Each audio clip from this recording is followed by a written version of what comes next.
at is the statistics and numbers on our vocations, where we are at the moment.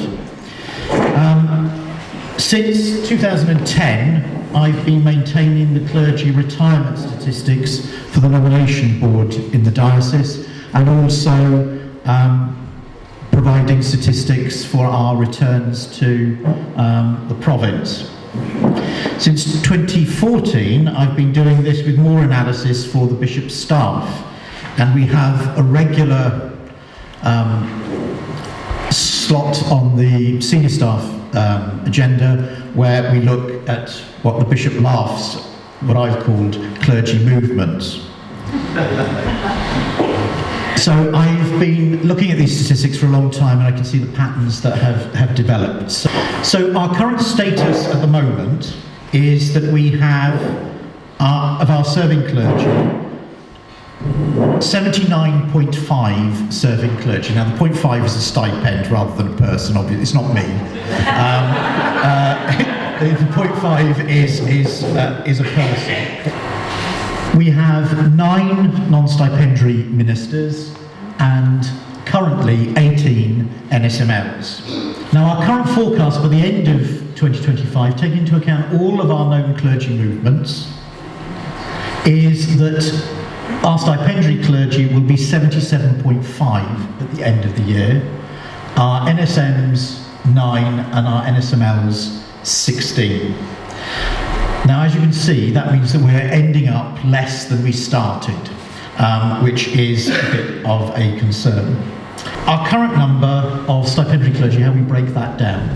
So currently, we have the bishop, 1 cathedral dean, 3 territorial archdeacons, 1 archdeacon missioner, a director of ministry, bishop's chaplain, 2 cathedral residentiary canons, 1 religious, 1 university chaplain, 23 LMA deans, 45 other stipendiary clergy, and 6 or 7 curates, stipendiary curates.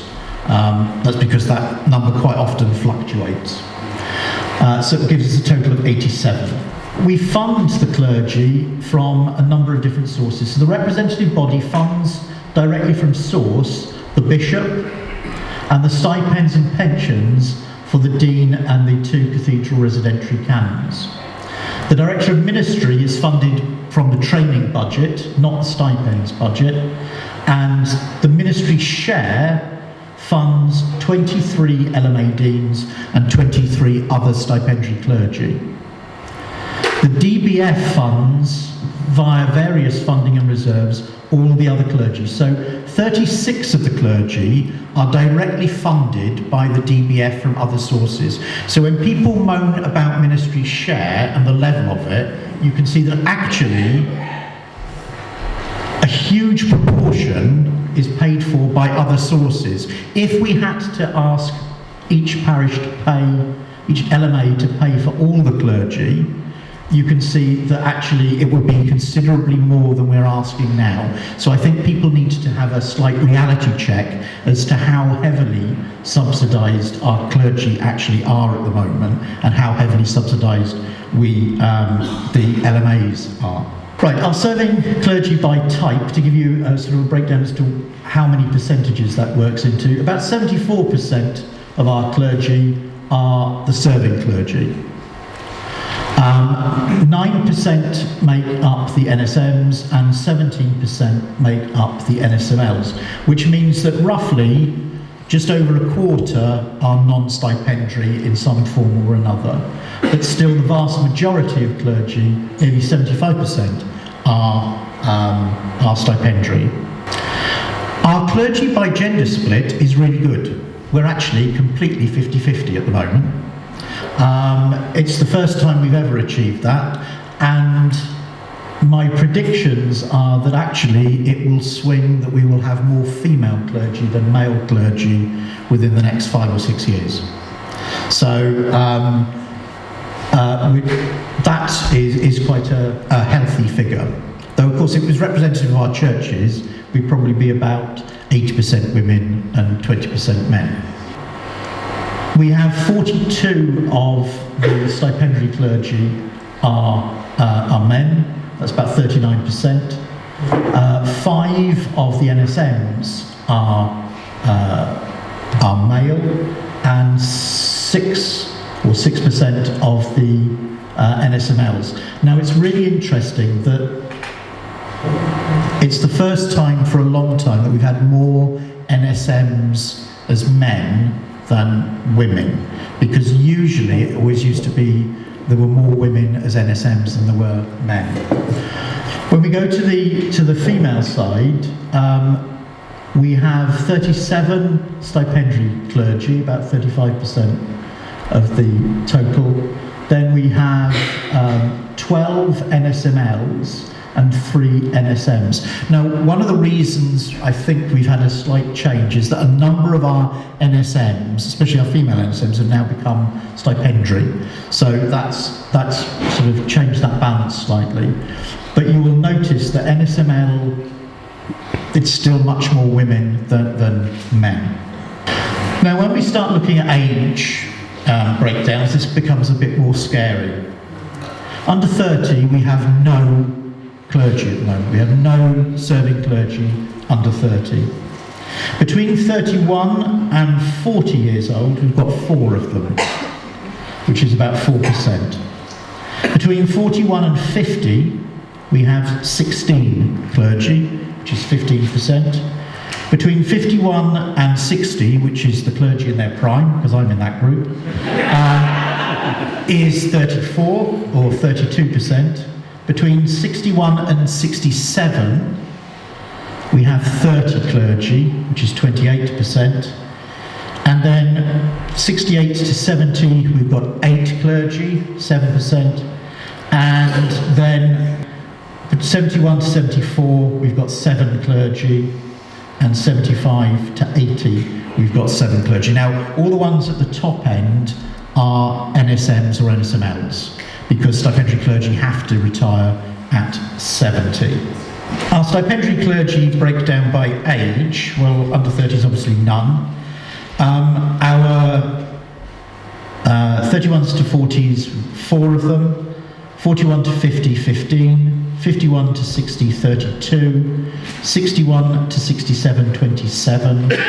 68 to 75, and then of course we've got none in the last 2 categories because you have to retire at 70. Now, ideally, we should have a balanced thing where we've got about 20% in most of the age groups going round up to stipendiary retirement age, so that we're constantly replacing those that are retiring with younger people. But that's not happening. One of the problems we've got is that we're not fostering enough young vocations, and our average age of people coming in tends to be in their 40s or early 50s now. Now, that long term is unsustainable. NSMs by age, well, there's a bit of a mix here. We've got one between 41 and 50, that's Aled Lewis, I think, up in Ystrad Meirig, in the Lampeter LMA. We've got 3 between 61 and 67, 1 between 71 and 74, and we've got 2 currently between 75 and 80. Now, what we're finding is that most NSMs now aren't necessarily finishing at 70. They're opting to go on beyond that if they can, which is good for us, but again, long-term unsustainable. So the NSMLs all tend to be at the higher end currently. It wasn't always the case. Most of the younger people who were selected for NSMLs are now serving as stipendiary clergy. And quite often what we found when they went for discernment was that the recommendation came back, yes, they have a vocation, yes, we recommend them to the bishop for training, but we also would recommend that they could go stipendiary should they choose to.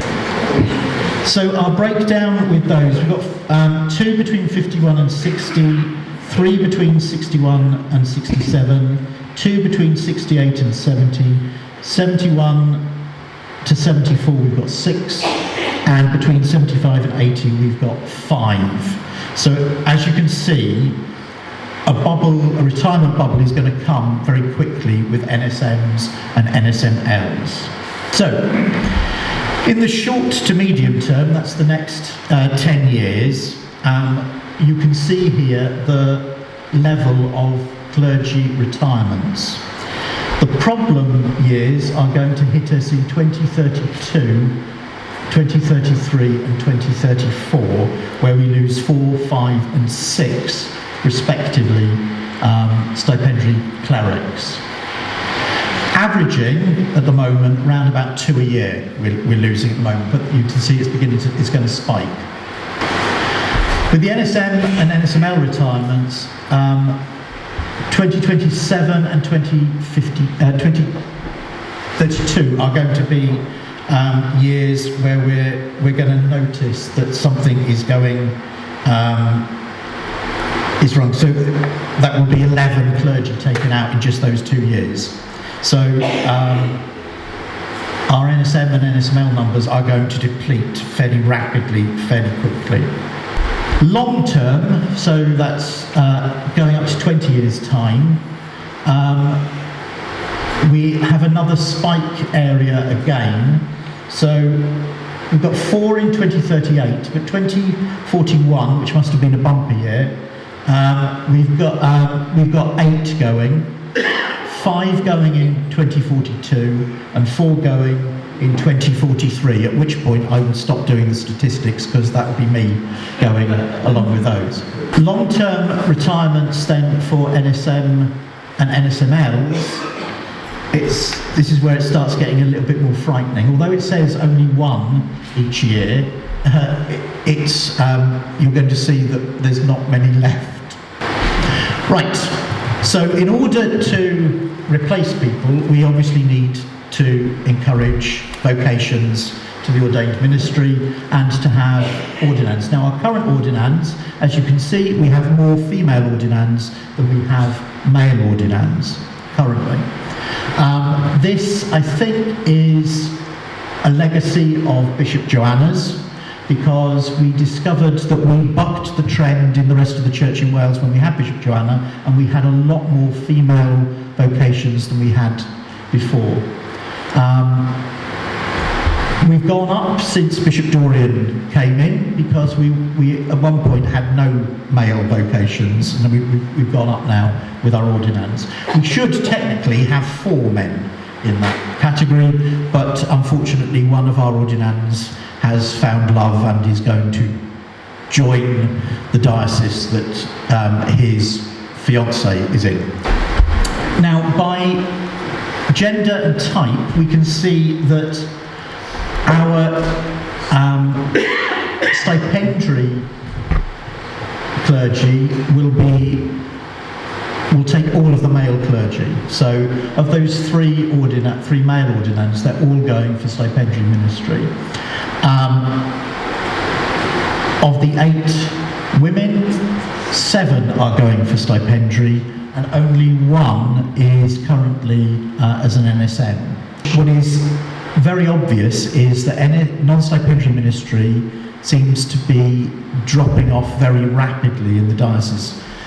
We had at one point, I think, 38 NSMLs, and the NSML pool seems to be drying up quite fast. Now, there are a number of reasons for that. One, that the first couple of cohorts of NSMLs were primarily taken from the ranks of readers that had been in ministry for a long time, or people who had been worship leaders for a long time. We're not getting people coming forward in the same numbers. Our early cohorts were sort of 10, 12 people. We then sort of had an average for a number of years of about between 4 and 6. I think the current cohort of deacons that are NSMLs is 3, I think. There are problems with that. Current ordinands by age, well, we've got one under 30, though I think by the time we're ordained there won't be. But at least it's a start. Then we've got one between 31 and 40, 4 between 41 and 50, 3 between 51 and 60. So it's going a bit better in the right direction, but we've still got a long way to go if we're going to sustain clergy numbers going forward. Right, this is the short to long-term forecast so that you can see the numbers.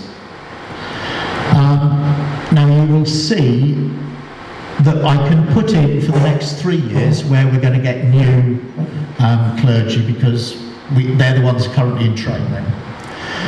But you can see that it is it becomes a very rapid decline in about 8 years' time, which will leave us with,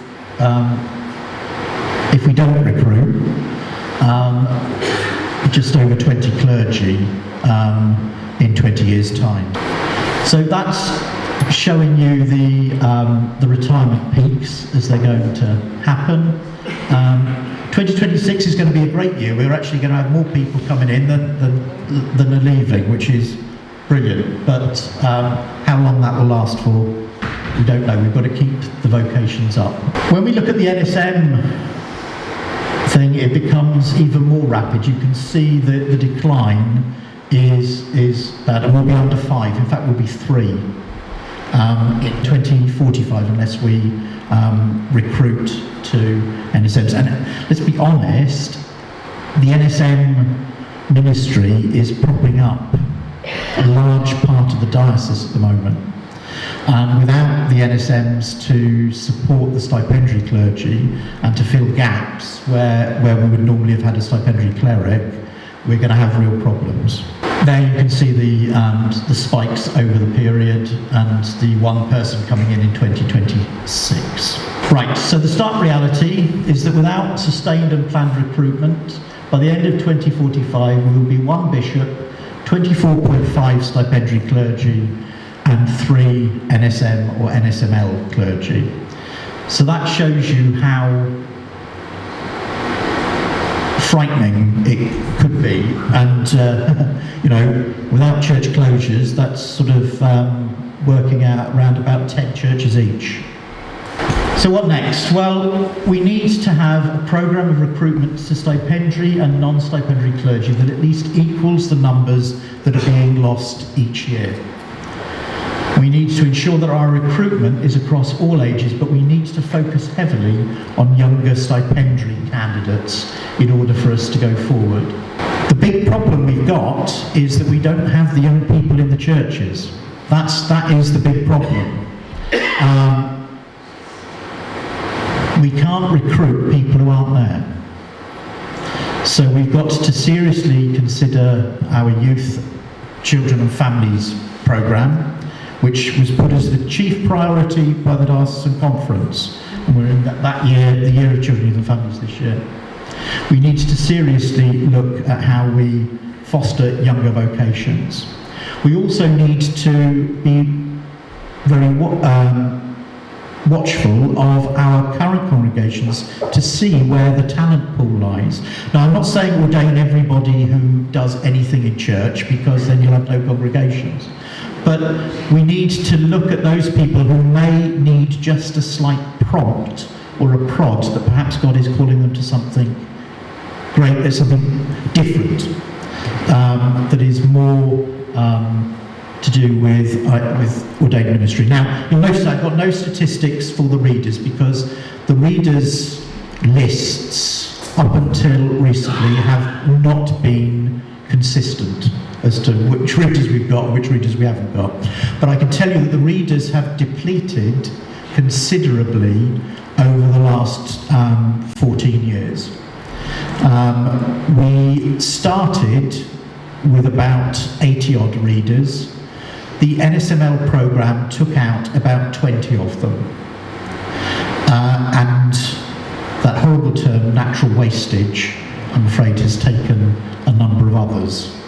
So we've actually reduced the number of readers. It's now somewhere in the between 35 and 45. The problem we've got is that in order to balance one of our ministry groups, the clergy, we've been robbing from the other one. So, but we need really to also encourage ministry to reader ministry. In fact, we have got 2 candidates who have offered themselves for reader ministry, and we'll be holding a discernment panel for them in the near future. So that is a slight good thing to report.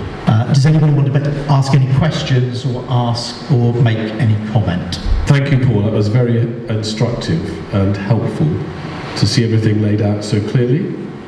I just wanted to say, and I'm sure I'm speaking for many of us here, we also couldn't do what we do without the support of the already retired clergy.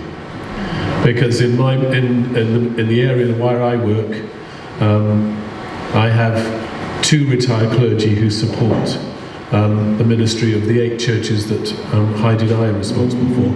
And I know that in terms of getting cover for taking the holidays bishop that we need, we also depend hugely on retired clergy. So I just want to flag up thank you to all the retired clergy who are supporting us already. Thanks. Now, the retired clergy are also a depleting number, because obviously at some point you can't get any older in this life. And a number of the retired clergy recently have also asked to finish, because we've got retired clergy who are still operating well into their 90s, who have now decided that perhaps the time has come to fully retire from active ministry. The other thing, of course, is that as there are fewer of us retiring, the pool of retired clergy will also dry up as well at some point. So everything really is related to us increasing the number of vocations we've got. So there is, of course, another solution other than trying to raise the number of clergy, is to do church differently. And my understanding of one of the pillars of what's it called, going for growth or something, was reimagining ministry. So there are 2 options. One is to get more clergy, or another option is to do church differently, such that we don't need as many clergy to do church. I just want to take those back who can remember in the late 90s the diocesan newspaper at the time published some sort of article, and if I'm right, it said something along the lines of only 1 church in 10 has a Sunday school. I wrote at the time to the then bishop, who I won't name, and said, we need to do something about this right now. I wasn't working, I had experience in children, I hadn't gone back to teaching, and I said, there must be some of us around the diocese who can pull this together and help, and what can we do? To this day, I've never had a reply, sadly, although I did a year or so later have an apology that I hadn't had a reply. We have known this was coming down the line, and we're now seeing it happen. We know that lots of us come to vocations later, but if we want to look to the future for our children and young people and our families, which is the under 30s, we have to invest. And I know I'm going to apologise, Paul, because he knows I've had this conversation before. We are in a ridiculous situation. We have a half-time children, youth and families officer.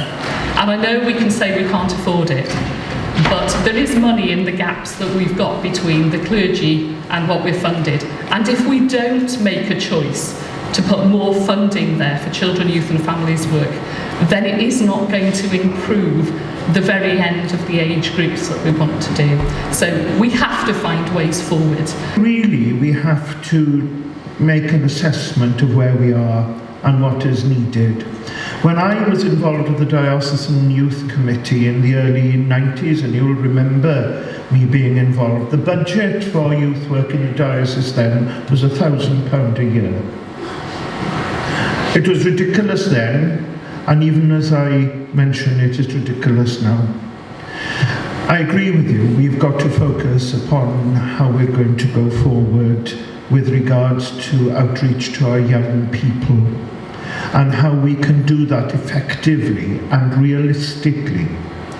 I think Alan was quite right. We need to reinvent ourselves to a certain degree.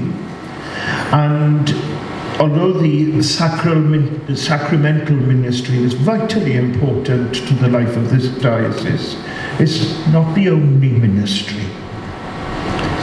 And so we do have to think about ways forward.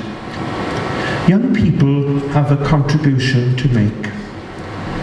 And there is a wisdom in the way that they think that can actually help us in the way we think. I'll take away what you've said today, Heather, and I will give it, with my senior staff, a great deal of thought. Some dioceses, I've come over from England a few years back, have been doing the ministry apprenticeship scheme that a young person can come and spend a year in a parish, have some training, and then discern about ministry. And I remember chatting to one DDO about whether that diocese could be streamlining a process so someone could come in on that scheme and discern a vocation and then be sponsored to train by that diocese and then keep hold of them at the end. So I just wondered whether there's any kind of possibility of that for bringing good young people in to experience ministry, get hooked on this diocese, and then go and train to serve this diocese and bless us with some new energy and new ideas. That has been happening in the diocese, in the north of the diocese, in Aberystwyth, as I understand it, and it has provided us with ministry in the past.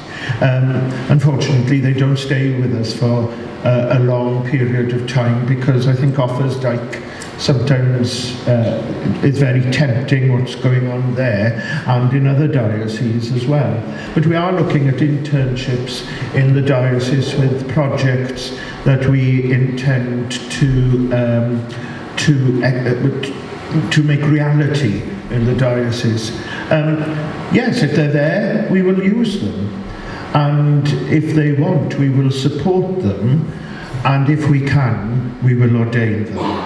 Is there any thought of the stipendiary clergy age retirement going up with regards to pensionable service?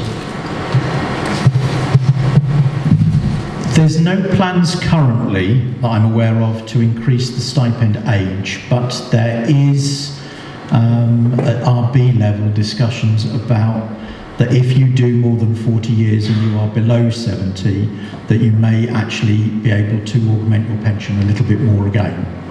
It won't be to the same level as previously, but that's not been passed yet by the RB trustees. I think if the retirement age, secular retirement age, goes up, then I think the clergy retirement age will go up with it.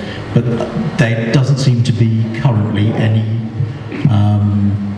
desire that's been shown from the bench to up the retirement age for stipendiary clergy. And the second is a comment, and I can't believe as a fairly traditional prayer book Anglican I'm saying this, but I do wonder if those who we want to seek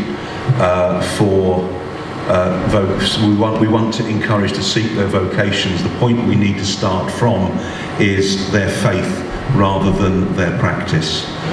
There are so few young people in our churches, but across the land, and not in our churches, are individual youngsters who have a deep, if not perhaps guided faith. And perhaps what we need to be tapping into is this faith. Doctrine, tradition, custom and practice can all be taught, but a faith is something that we have.